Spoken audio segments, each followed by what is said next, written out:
What is up, my beautiful people? My name is G-Vans and welcome back to my channel. And today we're going to be talking about the new album by PARTYNEXTDOOR entitled PARTYMOBILE. This is PARTYNEXTDOOR's fourth studio album, which comes to us about 3 years after 7 Days. That was a really impressive EP.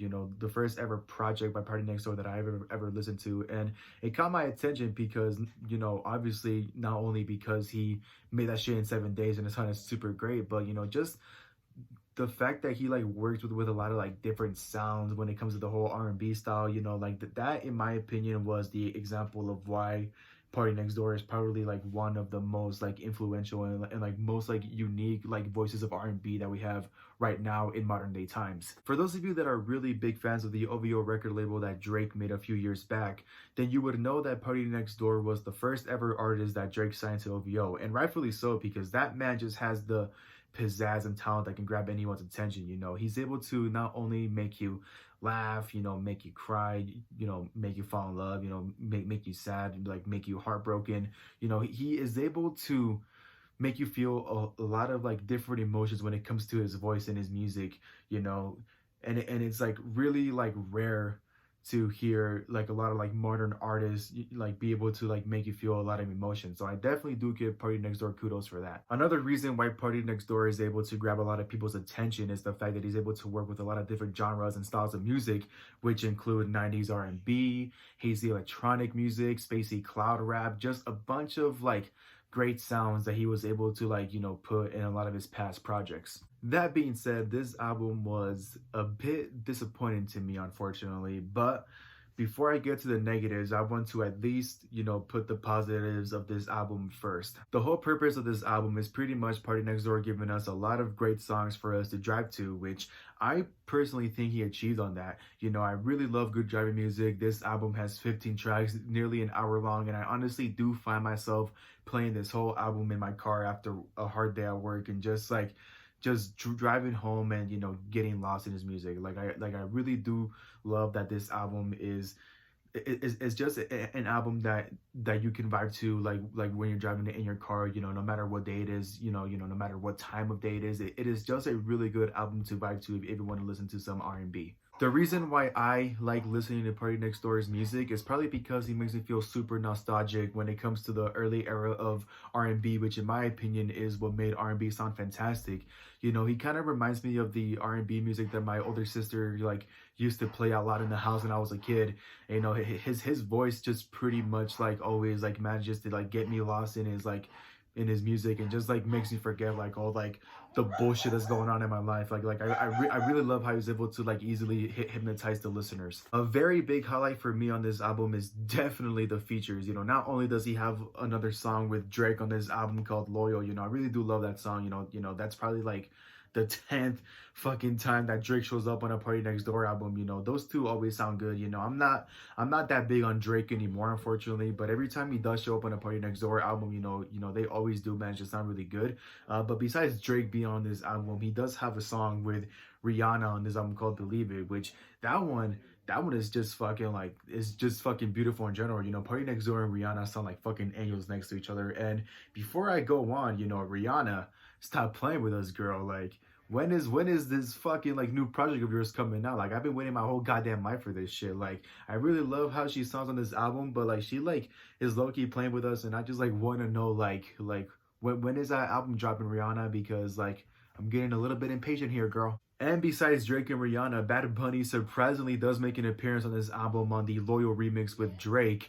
That one was something I never expected. I never expected to hear a fucking Puerto Rican singer on this album.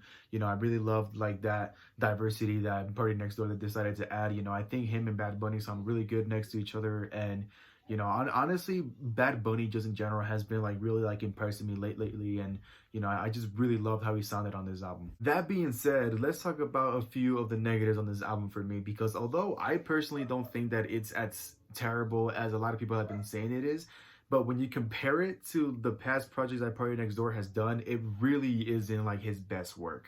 Unfortunately for me, a lot of these songs sound super like generic when it comes to the production value. It just kind of sounds like the basic stuff that you hear on the radio. Which is unfortunate because Party Next Door has been able to make a lot of like unique sounds and a lot of like unique songs with a lot of his albums, and it's just unfortunate that to me it kind of felt a bit rushed and it kind of felt a bit half-assed. And another bad thing is the fact that I only like 7 tracks on this album out of the whole 15 tracks. It's just like really unfortunate that this album didn't really make me enjoy it as much as like a past Party Next Door album. It's really unfortunate because besides the past like decent projects that I've heard from Party Next Door, I've also heard him on a lot of features from a few of my favorite artists. And I always like said that he sounded like really good, and I wanted to like really like give him a try and like see if I can like really love his music. And it's unfortunate because I don't like want to say that he's only good when it comes to a feature, because I do think that he is a very like underestimated and underappreciated like artist. I think his vocals are like always really good, and I think he's just like a really underappreciated like vocalist in general.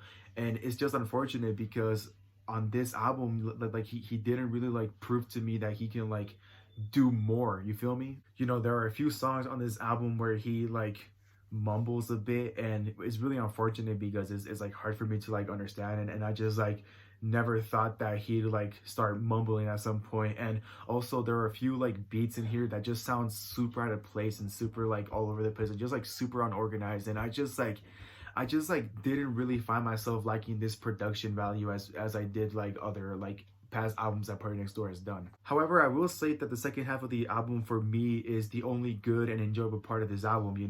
The first half was very disappointing. I didn't really fuck with it. I almost like did not listen all the way through, and that second half like really caught my attention throughout the whole album. So that's why I say it wasn't like as terrible and like not a huge waste of time, because I did like a few tracks on this album, but like the overall project in general, it just isn't like it just really like isn't like what I would consider like a really like great project. Although I don't think this album is as good as Party Next Door's past projects, and even though Party Next Door is not my favorite R&B artist in general, I will listen to him when he makes a new song. He just isn't my favorite, but I do think he's a really like good vocalist. But I will always like come back and listen to a Party Next Door album, just for the pure fact that he makes me feel very nostalgic. And like I said at the beginning, he is a very unique artist that we have in R&B right now. At the end of the day, I know that the whole purpose was just for him to make a bunch of like songs for us to drive to, so I can't really be mad at that. And like I said, I think that is the one thing he did achieve that, because this is really good driving music and you can really vibe to this album whenever you're in the car. So overall, I do recommend this album to obviously all the OVO fans, because I know y'all like really love Party Next Door a lot. But to anyone that isn't a big Party Next Door fan, I do recommend you listen to at least the second half of this album, because that, in my opinion, is the only like decent, enjoyable part of this album. Thank you guys so much for watching. Hope you guys enjoyed my review. Don't forget to like, subscribe, click that bell down below, all that good stuff so you don't miss a single one of my uploads whatsoever. And don't forget to stay happy. First you gotta forgive me. Let me know everything gon' be okay, even if I come out with everything